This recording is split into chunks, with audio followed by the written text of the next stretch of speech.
ह्यूगो इसागी को देखकर पूरी तरह से हैरान है क्योंकि इसागी के चेहरे के भाव एकदम बदल चुके हैं। हाँ, मतलब इसागी की स्थिति देखिए, वो गोलपोस्ट से बहुत दूर है।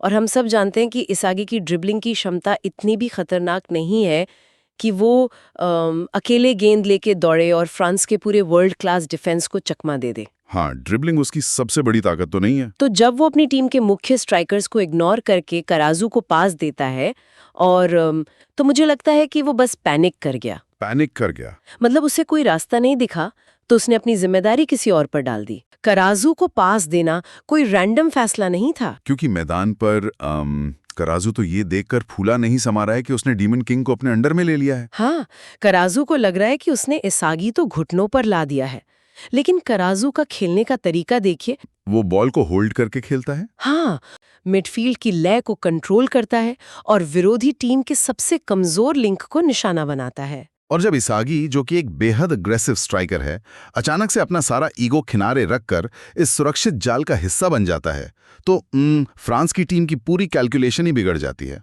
जब इसागी कराजू के सिस्टम में ढल रहा है तो मैदान पर मौजूद कुछ खिलाड़ियों के दिमाग में जैसे कोई टाइम बॉम्ब टिक टिक कर रहा है। आप रेन की बात कर रहे हैं ना? हाँ, ऋण अंदर से जल रहा है यार।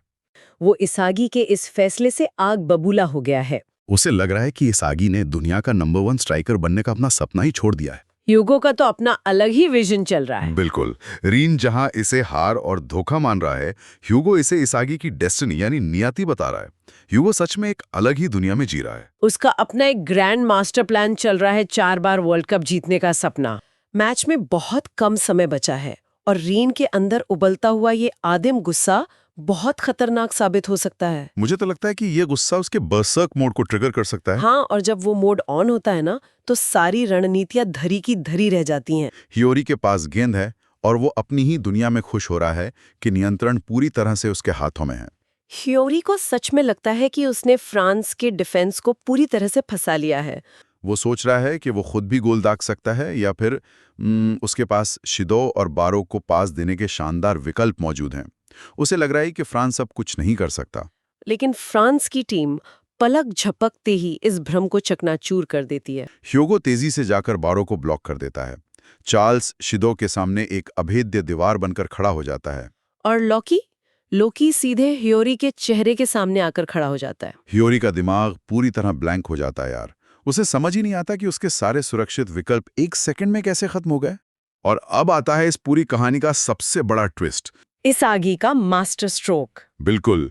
जब ऐसा लग रहा था कि फ्रांस ने जापान के हर हमले को पूरी तरह से कुचल दिया है, तभी अचानक से बगल से इसागी प्रकट होता है। एकदम खाली जगह से आता है वो। हाँ, और वो हियोरी से पास मांगता है। क्योंकि सच्चाई तो ये थी कि इसागी कभी भी कराजू के सिस्टम को फॉलो कर ही नहीं रहा था। बिल्कुल नहीं।